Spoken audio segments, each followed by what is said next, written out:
ఈ మామిడికాయలు అయితే ఉన్నాయండి. వీటితో నేను ఊరగాయ పెడదామంటే చలికాలం అంత బెటర్గా ఉండదు అనుకుంటున్నాను. ఆల్రెడీ మామిడికాయ ఊరగాయ అయితే ఇంట్లో ఉంది. నేనైతే ఇవి పీల్ తీసి ఎండబెడుతున్నాను. కొంచెం మొన్న పెట్టానండి, 2 కాయలు 3 కాయలు ఎండేవి. మనం అవి ఆమ్చూర్ పౌడర్ కూడా పెట్టుకోవచ్చు.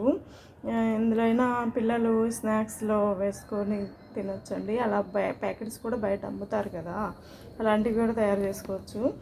దీంతో ఒక కాయతో పులిహోర చేయాలనుకుంటున్నాను. అది అలాగే చేయాలి చెప్తున్నాను, ప్రతి వీడియోలో చేయట్లేదు అనుకుంటున్నారేమో. ఒక కాయతో అయితే మనము బాయిల్ చేసి బెల్లం వేసి బాయిల్ చేసి దాంతో మనం జ్యూస్ చేసుకోవచ్చండి.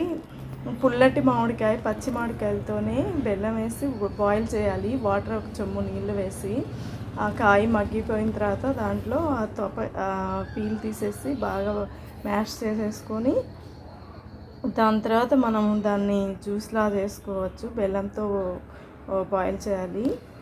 అలా మనకి కావాల్సిన హెల్త్కి, అదే బాడీకి కావాల్సిన డీహైడ్రేషన్ అవ్వరు, బాడీకి కావాల్సిన ప్రోటీన్స్ అన్నీ, మినరల్స్ అన్నీ అందుతాయండి అలా తాగడం వల్ల. ఎండాకాలం అయితే చాలామంది అలా చేస్తారు.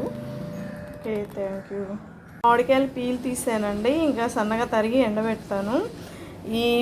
ఇదైతే ఈ పొట్టంతా మొక్కలకి వేసుకోవచ్చండి.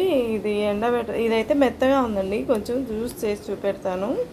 మనకి డీహైడ్రేషన్ అవ్వకుండా ఎంత బెనిఫిట్ ఇలా తాగడం. ఓకే, ఇవన్నీ ముక్కలు చేసి ఎండబెడుతున్నానండి. ఇవి 5 మామిడికాయలు. ఇంతకు ముందువి అయితే ఎండిపోయాయి. ఇవి 3 మామిడికాయలు అండి. ఇవి పొడి కూడా చేసి పెట్టుకోవచ్చు, స్టాక్ పెట్టుకోవచ్చు, మనకి ఎప్పుడు కావాలంటే అప్పుడు అవైలబుల్లో. ఇవైతే గింజలండి.